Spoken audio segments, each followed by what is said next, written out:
Lampu belum menyala, kabel masih bergelantungan, tapi uangnya sudah jalan duluan. Ini PJU atau sulap anggaran ya? Di ruas jalan Kusuma Bangsa hingga Kedungdung, cahaya kejanggalan justru lebih terang daripada lampu PJU itu sendiri. Pekerjaan belum selesai, kontrak sudah lewat, tapi SP2D malah diterbitkan. Aneh atau sudah jadi kebiasaan ya? Faktanya sekitar 40 tiang PJU masih telanjang, kabel belum terpasang, instalasi belum sesuai spesifikasi, pekerjaan jelas belum 100% rampung. Namun pada 29 Desember 2025, sehari sebelum pengecekan lapangan, anggaran proyek justru dicairkan. Cepat sekali urusan uang, lambat sekali urusan mutu. Nilai kontraknya bukan recehan, 2,1 miliar dari pagu 2,2 miliar yang dikerjakan CV Dharma. Tapi sampai melewati batas kontrak, fakta di lapangan tetap gelap. Ironisnya, yang terlihat justru Kadishub Sampang Halilur Rahman memilih berlagak pilon, seolah tak ada yang salah.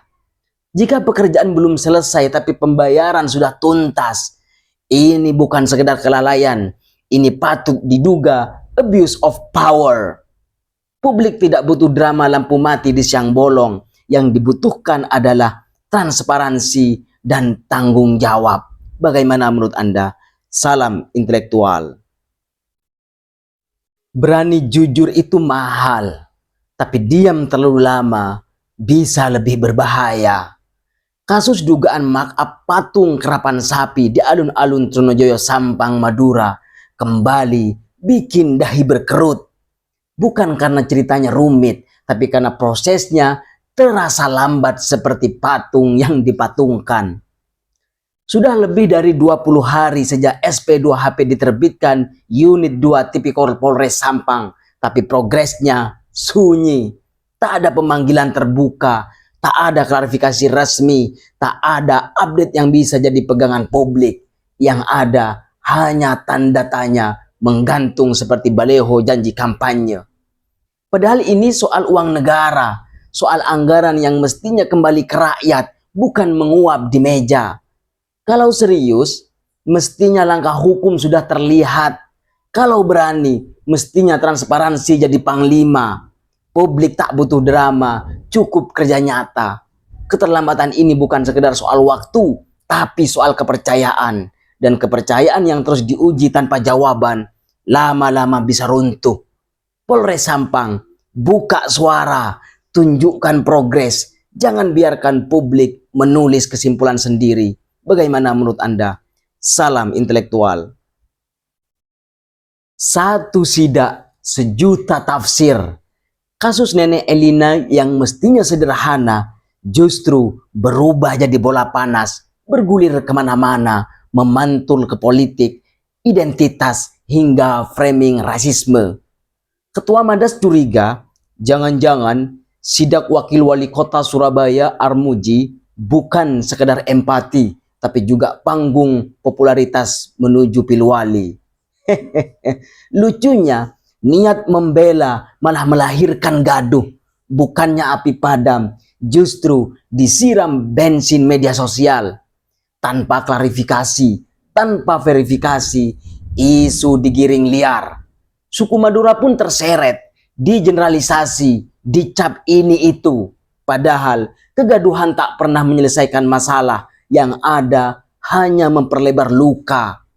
Pengamat politik UNESA menilai, framing yang menyebut ormas justru jadi pemicu reaksi publik, bukan akar konflik.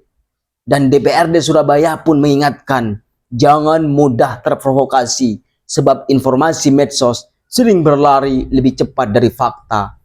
Disinilah soal etika pejabat diuji. Popularitas boleh dicari, tapi jangan mengorbankan persatuan. Sidak seharusnya menenangkan, bukan memanti alarm kegaduhan. Publik berhak atas klarifikasi, bukan sensasi. Mari jaga akal sehat dan persatuan. Bagaimana menurut Anda? Salam intelektual. Rangkap jabatan Atau rangkap akal ya? Di Sampang Madura, politik dan bisnis daerah tampak saling pandang-pandangan. Ketua DPD PSI Sampang, Prasetyo Lukman Hakim, mengakui masih aktif sebagai Direktur Operasional PT Triple S, anak perusahaan BUMD PT Geliat Sampang Mandiri alias GSM. Alasannya terdengar lucu. Ini kan bukan BUMD langsung. Seolah anak perusahaan bukan darah daging induknya.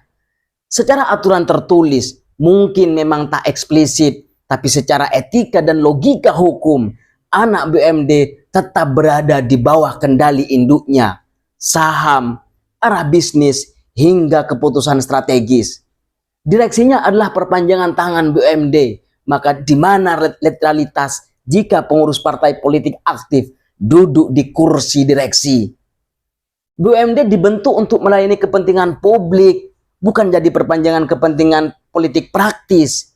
Jika batas ini kabur, konflik kepentingan tinggal menunggu waktu. Tata kelola yang profesional bisa berubah jadi panggung kompromi kekuasaan.